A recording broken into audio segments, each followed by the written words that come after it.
हाँ, hello student. आज class 9th का हमने प्रॉपर्टी चैप्टर देखा है, ग्रॉस फॉर्मूला देखा है। बेसिक फंडामेंटल चैप्टर था, उसमें ज़्यादा आपको कुछ करना नहीं है ना। अब जो स्टार्ट करते हैं, ज्योमेट्री स्टार्ट करते हैं। थोड़ा सोचने का है, वो इससे ज्योमेट्री पर थोड़ा ध्यान दीजिएगा, बच्चे काफ़ी इससे दूर भागते हैं। ठीक है, तो आज क्वेश्चन स्टार्ट करते हैं लाइन्स एंड एंगल के। तो चैप्टर 6 रहता है आई थिंक, क्योंकि फिफ्थ तो आपका रिमूव हो गया। चैप्टर 5 यूक्लिड ज्योमेट्री आपका रिमूव हो गया, तो चैप्टर 6 है आपका lines and angle. Lines and angle तो थोड़ी इसमें बेसिक हम इसका फंडामेंटल देखते हैं। तो ज्योमेट्री का ये क्या है, हमारा इनिशियल स्टेज है ना। ज्योमेट्री हम जब स्टार्ट करते हैं तो लाइन्स और एंगल ही हम स्टार्टिंग में पढ़ते हैं। ठीक है, तो इस चैप्टर का मीनिंग समझ लो। हमें पढ़ना क्या क्या, एक तो लाइन के बारे में पढ़ना है। ठीक है, लाइन क्या होता है, सबसे पहले हमें लाइन लाइन लाइन सेगमेंट, ठीक है, और रे क्या होता है, इन तीनों की इंफॉर्मेशन होना चाहिए। लाइन, लाइन सेगमेंट एंड रे। फिर हमने देखना है एंगल के डिफरेंट टाइप्स, एंगल के टाइप्स देखने। ठीक है, एंगल के टाइप्स। उसके बाद हमने देखने हैं interior angle, interior angle, exterior angle, complementary angle and supplementary. Complementary ये आपने एलिमेंट्री क्लासेस में भी किया होगा, कॉम्प्लीमेंट्री एंड सप्लीमेंट्री एंगल, है ना, सप्लीमेंट्री एंगल। ठीक है, और कोशिश करेगा नोट्स जरूर बनाइएगा, है ना। फिर हमारा होता है एंगल बाइसेक्टर। क्या होता है एंगल बाइसेक्टर? ठीक है, तो इस टाइप की बेसिक बेसिक हमने फंडामेंटल इस चैप्टर में पढ़ने।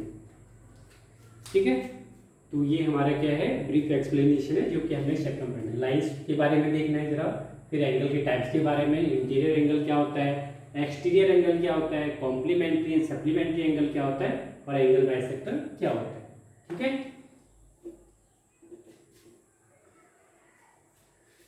तो आपका जो ये है पार्ट ज्योमेट्री, सबसे पहले ज्योमेट्री का मीनिंग देखो, है ना, ज्योमेट्री की जरूरत क्यों पड़ी हम लोग को।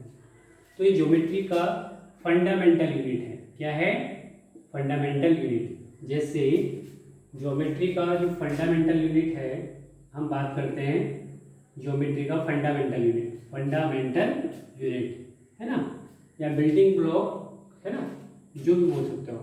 फंडामेंटल यूनिट क्या होता है हमारा, पॉइंट। ठीक है, जैसे हम ह्यूमन बॉडी की बात करें तो ह्यूमन बॉडी का सबसे फंडामेंटल यूनिट क्या होता है हमारा, सेल। सेल से क्या बनते हैं हमारे, टिश्यू। ठीक है, टिश्यू से हमारे क्या बनते हैं, ग्लैंड्स। ग्लैंड से हमारे बनते हैं ऑर्गन्स, है ना। इस टाइप से हमारा पूरा स्ट्रक्चर चलता है ना। तो हमारा अगर मैं बात करूँ, आप 9th क्लास में आपको फर्स्ट चैप्टर है सेल, तो आपका जो फंडामेंटल यूनिट होता है ह्यूमन बीइंग का, है ना, ह्यूमन बॉडी का, तो होता है सेल। इसी टाइप से अगर ज्योमेट्री की बात करें तो ज्योमेट्री का सबसे फंडामेंटल पॉइंट है, सबसे फंडामेंटल यूनिट है जो सबसे, जैसे आपको इलेक्ट्रॉन प्रोटॉन न्यूट्रॉन सुना होगा आपने। ठीक है, किसी भी एटम के जो पार्टिकल होते हैं, स्मॉलेस्ट पार्टिकल, वो होते हैं इलेक्ट्रॉन प्रोटॉन और न्यूट्रॉन। जब तक इनका डिस्कवर नहीं होता, है ना, इनके बारे में हमें पता नहीं था, तो जो किसी भी एलिमेंट का जो सबसे फंडामेंटल यूनिट था वो था एटम। फिर इसका भी हमने क्या किया, पार्ट्स कर दिए, तो वो बन गया इलेक्ट्रॉन प्रोटॉन न्यूट्रॉन। अभी एक और है, इलेक्ट्रॉन से भी छोटा होता है, उसे बोलते हैं क्वार्क्स। क्या बोलते हैं, क्वार्क्स। चलो, मैं फिजिक्स में नहीं आना चाहता हूँ, है ना, हम मैथमेटिक्स को देखते हैं, है ना। तो इलेक्ट्रॉन से भी छोटा है क्वार्क्स। तो ऐसे ही हमारा ज्योमेट्री का जो फंडामेंटल यूनिट है, जहां से बेस क्लियर करेंगे, वो है हमारा पॉइंट। क्या है हमारा, पॉइंट।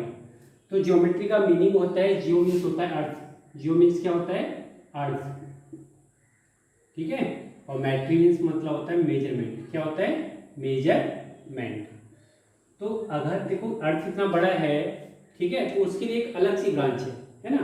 क्योंकि ज्योमेट्री मीन्स क्या होता है, कोई भी हमारे पिक्टोरियल्स, अगर हमें किसी पिक्चर है ना, तो पिक्चर को हम ज़्यादा तरह अच्छी तरह एनालाइज कर सकते हैं। जैसे मान लो अगर मैं यहाँ पे आपको स्लाइड के थ्रू पढ़ा रहा होता, वीडियो के थ्रू पढ़ा रहा होता, तो आपके माइंड में जल्दी कैच करता है ना, वो आपको ज़्यादा दिन तक भी याद रहता है। ठीक है, तो ज्योमेट्री मतलब क्या होता है, पिक्टोरियल, है ना, फिगर, मतलब एक पिक्चर जिसमें होता है। तो अर्थ का मेजरमेंट करने के लिए इससे एक अलग से हमने क्या दे दिया, अलजेब्रा। तो हमारे होते हैं बहुत सारे टर्म्स होते हैं अलजेब्रा में, इसी टाइप को अर्थ को मेजरमेंट करने के लिए हमने क्या कर दिया, एक अलग ब्रांच बना दी, उसका नाम है ज्योमेट्री। जैसे आप देखते हो डिफरेंट टाइप की शेप, कोन है, है ना, आपके जो डिफरेंट इन्वायरमेंट में आपके जितने भी शेप हैं, जितने भी फिगर हैं, वो ज्योमेट्री के अंदर आते हैं। ठीक है, तो ज्योमेट्री के जो फादर थे ये आपके काफ़ी उसमें पूछा जाता है, यूक्लिड्स। ठीक है, यूक्लिड्स को हम बोलते हैं father of geometry, father of geometry, क्योंकि आपको ना इसका बेसिक पता होनी चाहिए, हिस्ट्री पता होनी चाहिए। क्योंकि जब पहले हमारा इंडस कहते हैं सिविलाइजेशन था, उसके बाद हमारा ग्रीक्स, काफ़ी लोग हमारे इंडियन में आए थे। ठीक है, तो यूक्लिड जो ग्रीक साइंटिस्ट थे, ग्रीक साइंटिस्ट एटलीस्ट 3 साइंटिस्ट थे जो आपको याद होनी चाहिए। एक था पाइथागोरस, पाइथागोरस के बारे में तो आप जानते ही हैं। दूसरे थे थेल्स, जो कि आप 10th क्लास में पढ़ोगे। तो ये इन तीनों का बड़ा मतलब एक ये स्कॉलर थे, काफी मैथमेटिशियन थे, इनका एक बहुत बड़ा रोल है ज्योमेट्री के लिए। ठीक है, तो कभी कभी 1 मार्क में पूछ सकते हैं, वो is the father of geometry, तो इज व्हाट, यूक्लिड, है ना। ये तीनों हमारे क्या है, ग्रीक साइंटिस्ट हैं। क्या है, ग्रीक साइंटिस्ट, ग्रीक्स मैथमेटिशियन। ठीक है, तो तीनों फेमस है। ठीक है, तो 1 मार्क में क्वेश्चन बन सकता है, वो is the father of geometry. ठीक है, तो यूक्लिड, क्या नाम था उनका, यूक्लिड। तो हमारी जो ज्योमेट्री की जो फंडामेंटल यूनिट होती है वो होती है पॉइंट। क्या होती है, पॉइंट।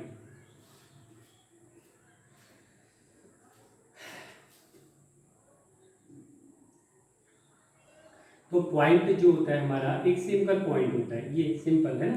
तो ये क्या होता है, इसकी कोई डायमेंशन नहीं होती है, ये होता है डायमेंशन लेस। क्या होता है, डायमेंशन लेस। डायमेंशन लेस का मतलब ना इसकी लेंथ होती है, ना ब्रेथ होती है, और ना हाइट होती है। तो ये पॉइंट है ना, तो ये सबसे बेसिक होता है।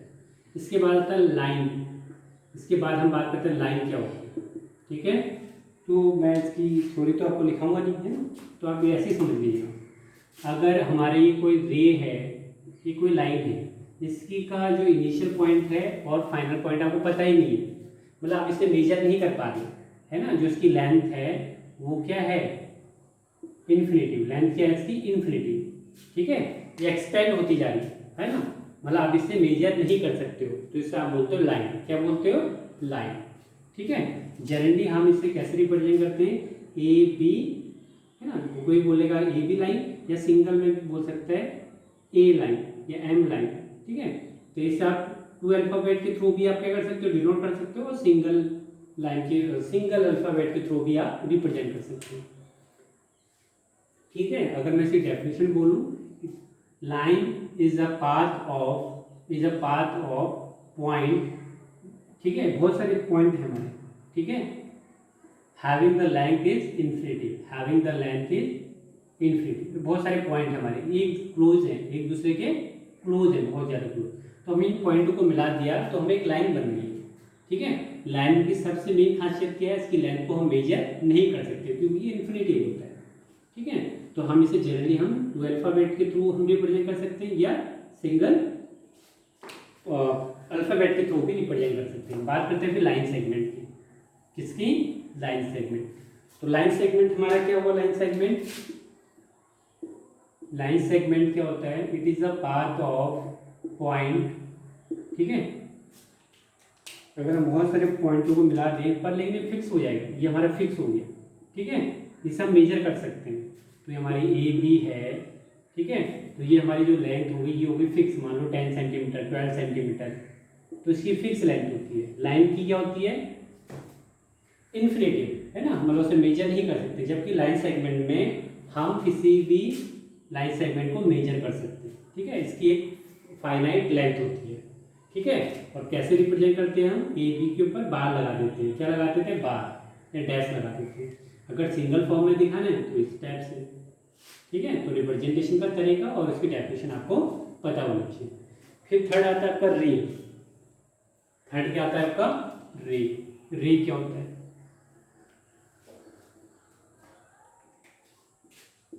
तो रे आपका होता है जिसका इनिशियल पॉइंट आपको पता है लेकिन फाइनल पॉइंट नहीं पता है आपको। जैसे सन है, मान लो ये हमारे पॉइंट फॉर्म में, सन हमारे घर से काफ़ी दूर है ना, लगभग 150 करोड़ किलोमीटर दूर है। ठीक है, 150 करोड़ किलोमीटर, काफ़ी दूर है। तो वो पॉइंट फॉर्म में हमें दिखाई देता है कि एक सन को छोटा सा पॉइंट है। तो जो यहाँ से सनलाइट निकल रही है, रेज निकल रही है, उनका कोई फाइनाइट मतलब डेस्टिनेशन पता नहीं कहाँ पर रुकेंगे, रुके ना रुके ना, जब तक कोई ऑब्स्टेकल बीच में ना आए तब तो वो रुकेंगे नहीं। ठीक है, तो इनिशियल पॉइंट तो हमें पता है लेकिन उसका टर्मिनेटिंग पॉइंट हमें पता नहीं है, तो उसे हम बोलते हैं रेज। ठीक है। सबसे पहले बात करते हैं लाइन क्या होता है, जिसका इनिशियल और टर्मिनेटिंग पॉइंट हमें पता नहीं होता है। फिर बात करते हैं लाइन सेगमेंट, जिसकी लेंथ फिक्स होती है, मतलब इनिशियल पॉइंट भी पता होता है और फाइनल पॉइंट भी हमें पता होता है। बात करते हैं रेज की, तो रेज हमारा क्या होता है, हमारा मतलब जिसका इनिशियल पॉइंट हमें पता होता है और फाइनल पॉइंट हमें नहीं पता होता है। तो जल्दी हम कैसे रिप्रेजेंट करते हैं, मान लो ये ए है, ये बी है, ठीक है। तो कैसे इसे रिप्रेजेंट करेंगे हम, एरो के थ्रू। इसकी डायरेक्शन इस साइड जा रही है ना, तो ए बी का एरो बना देंगे, ठीक है। अगर सिंगल में दिखाना है तो सिंगल में ऐसे दिखा दो, ठीक है। तो मतलब पर्टिकुलर डायरेक्शन, अगर मान लो रे की डायरेक्शन ऐसे होती तो हम कैसे दिखाते, ए बी का बार ना, इस टाइप से। बात नहीं ये एरो है, ठीक है। रे को एरो से दिखाते हैं और जो हम सेगमेंट होते हैं उसे बार से या डैश से दिखाते हैं। अब बात करते हैं एंगल्स की, इसकी बात करते हैं एंगल्स की।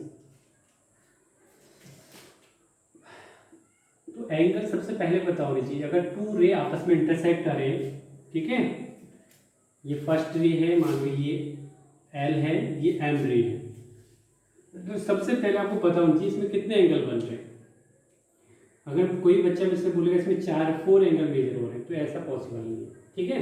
काफी बच्चे क्या बोलेंगे, एक एंगल ये बन रहे हैं, एक एंगल ये बन रहे हैं, एक एंगल ये बन रहे हैं, एक एंगल ये बन रहे हैं, तो ये हमारा रॉन्ग हो जाएगा। देखना तरीका क्या होता है, एंगल है नहीं है चेक करने का, ठीक है।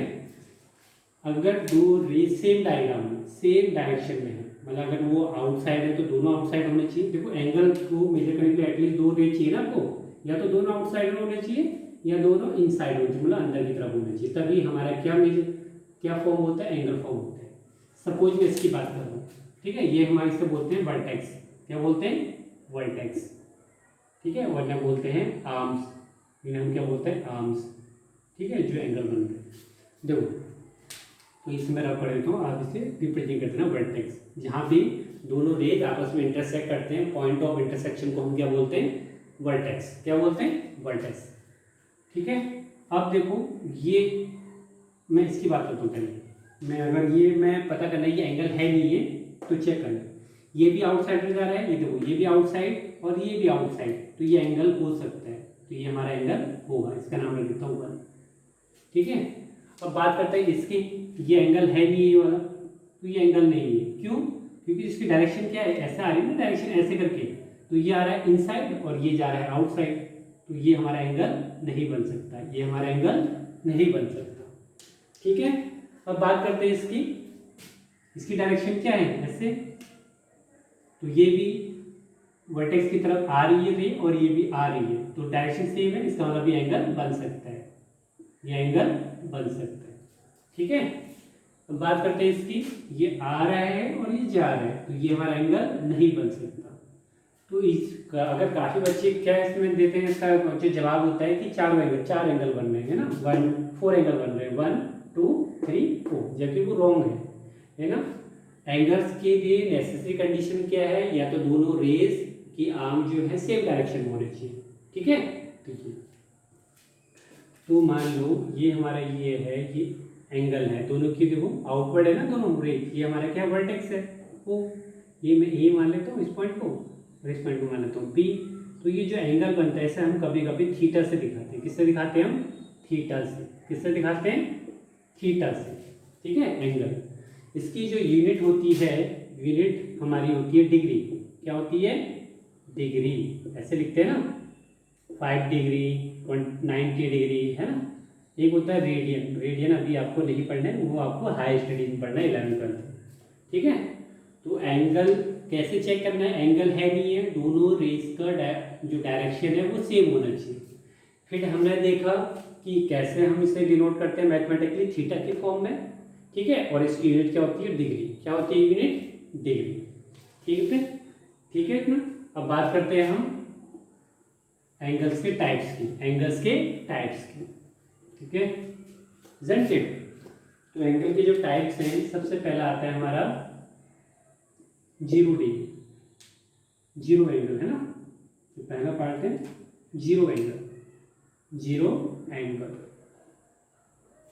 तो जीरो एंगल, एंगल का सिंबल ये होता है, ठीक है, मैं शॉर्टकट में लिख रहा हूँ, इसका एब्रिविएशन, एंगल को हम ऐसे रिमूव करते हैं। मान लो ये पैरेलल लाइन है, 2 पैरेलल लाइन है, जैसे रेल की पटरियाँ होती हैं, है ना, ट्रैक्स होता है, रेलवे ट्रैक्स, वो दोनों पैरेलल होती है, तो उनके बीच में जो होता है ना, आप इसे रिप्लेस कर सकते हो, इसको इसके ऊपर शिफ्ट कर सकते हो, तो इनके बीच कितना एंगल बन रहा है? 0 डिग्री। कितना बन रहा है? 0 डिग्री।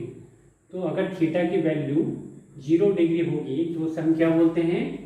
Zero angle. अब बात करते हैं एक्यूट एंगल की। एक्यूट एंगल, एक्यूट एंगल में हमारे क्या होता है, जो थीटा की वैल्यू होती है वो 0 से लेके 90 के बीच में होता है ना, 90 से लेस और 0 से ग्रेटर।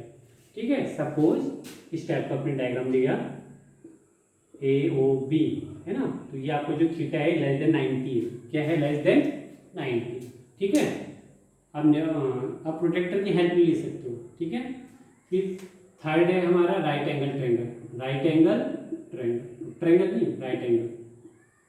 राइट एंगल हमारा क्या होता है?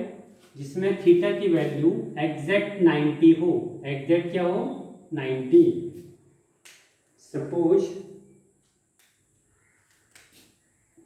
ये आपका 90 है ना, ये एग्जैक्ट 90 हो गया, तो ये हो गया हमारा राइट एंगल। क्या हो गया? Right angle. फिर फोर्थ की बात करते हैं, ऑब्टूज एंगल। फोर्थ है हमारा ऑब्ट्यूज एंगल। तो ऑब्ट्यूज एंगल हमारा जो होता है वो थीटा की वैल्यू कहाँ से कहाँ लाई करती है? 90 से ग्रेटर और 180 से लेस। इसे हम बोलते हैं ऑब्ट्यूज एंगल। क्या बोलते हैं? Obtuse angle. सपोज ये आपका 0 डिग्री है, ये 90, इससे 90 से ग्रेटर हो जाएगा, तो मान लो ये 120, तो 120 हमारा क्या हो गया? ऑब्ट्यूज। ठीक है, फिफ्थ है हमारा स्टेट एंगल, है ना, स्टेट एंगल। तो स्टेट एंगल हमारा क्या होता है? जिसमें थीटा की वैल्यू क्या होती है? 180। क्या होती है? 180। सपोज ए रे इस साइड है, ये हमारा क्या है? वर्टेक्स, और एक रे इस साइड, तो इनके बीच जो एंगल बनना है इसे हम बोलते हैं 180 डिग्री या स्टेट एंगल। क्या बोलते हैं? State angle. फिर नेक्स्ट है आपका रिफ्लेक्स एंगल। नेक्स्ट है आपका fifth one, reflex angle. Numbering देख लेना किस टाइप से। रिफ्लेक्स एंगल,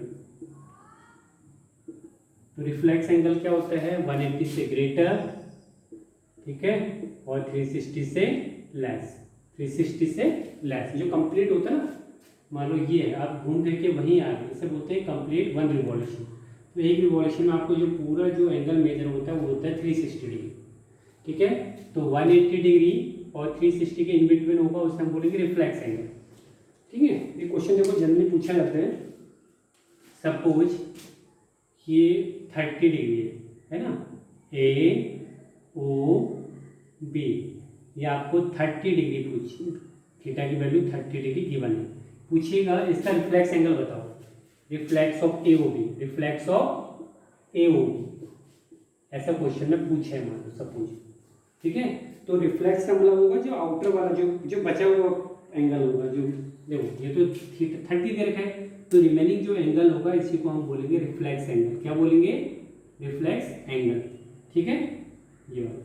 तो अगर मैं AOB का रिफ्लेक्स एंगल बताऊं, AOB आपको कितना दे रखा है? 30। इसके रिफ्लेक्स एंगल की बात करूं तो पूरे कंप्लीट में से, इस पूरे कंप्लीट में से 30 को क्या कर दो? माइनस। 30 को क्या कर दो? माइनस, तो ये आ जाएगा 330। कितना आ जाएगा? 330। तो ये 1 मार्क का क्वेश्चन बन सकता है कि find the reflex angle of angle AOB। AOB की वैल्यू आपको दे दी 30 डिग्री, पूछा उसका रिफ्लेक्स बताओ, तो रिफ्लेक्स के लिए आप क्या करोगे? 360 में से उससे क्या कर दोगे? माइनस, तो रिमेनिंग एंगल क्या होगा आपका? उससे हम बोलेंगे रिफ्लेक्स एंगल। ठीक है, इधर के। फिर नेक्स्ट आता है आपका कंप्लीट एंगल। तो कंप्लीट एंगल तो आप पढ़े हैं ना, 1 रिवॉल्यूशन को आप क्या बोलते हो? Complete angle. तो कंप्लीट एंगल आपका क्या होगा? पूरा 1 रिवॉल्यूशन, आप आए थे और घूम फिर के यहीं पर आ गए वापस। ठीक है, इस सर्किल में एक 1 रिवॉल्यूशन होता है ना, तो उसमें थीटा की वैल्यू होती है एग्जैक्ट 360 डिग्री। कितनी होती है? 360 डिग्री। 7th बात करते हैं हम कॉम्प्लीमेंट्री एंगल, है ना, कॉम्प्लीमेंट्री पेयर एंगल। तो कॉम्प्लीमेंट्री जो एंगल होते हैं वो पेयर की फॉर्म में होते हैं। किस फॉर्म में होते हैं? पेयर की फॉर्म। अगर टू एंगल, अगर एंगल ए और एंगल बी कॉम्प्लीमेंट्री है तो उनका सम क्या होनी चाहिए, 90। कितना होनी चाहिए सम, 90 डिग्री। सपोज मैं आपसे पूछूंगा ए एक एंगल 30 है तो उसका कॉम्प्लीमेंट्री कितना होगा, 60 होगा, क्योंकि इन दोनों का सम 90 लाना है ना, तो 90 में से माइनस कर दो। ठीक है, लास्ट है आपका सप्लीमेंट्री एंगल, सप्लीमेंट्री। तो सप्लीमेंट्री एंगल क्या होते हैं आपके, एंगल पेयर जिनका सम क्या होता है 180, angle A plus angle B equal to 180 degree. ठीक है, ये हमारा सप्लीमेंट्री एंगल हो गया। सपोज मैं आपसे पूछूं 30 का सप्लीमेंट्री तो 180 में से माइनस करोगे, कॉम्प्लीमेंट्री पूछूंगा तो 90 में से माइनस करोगे। ठीक है, तो आज हमने बेसिक देखा है। सबसे पहले बात करते हैं ज्योमेट्री है क्या। ज्योमेट्री का जो फंडामेंटल यूनिट है क्या है, पॉइंट। क्या है, पॉइंट। ज्योमेट्री के फादर कौन थे, यूक्लिड।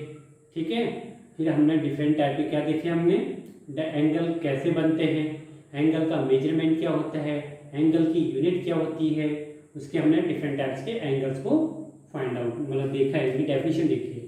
ठीक है, ओके, नेक्स्ट टाइम जब भी होगा तो हम इसके क्वेश्चन करें। ठीक है, okay, till then goodbye, take care.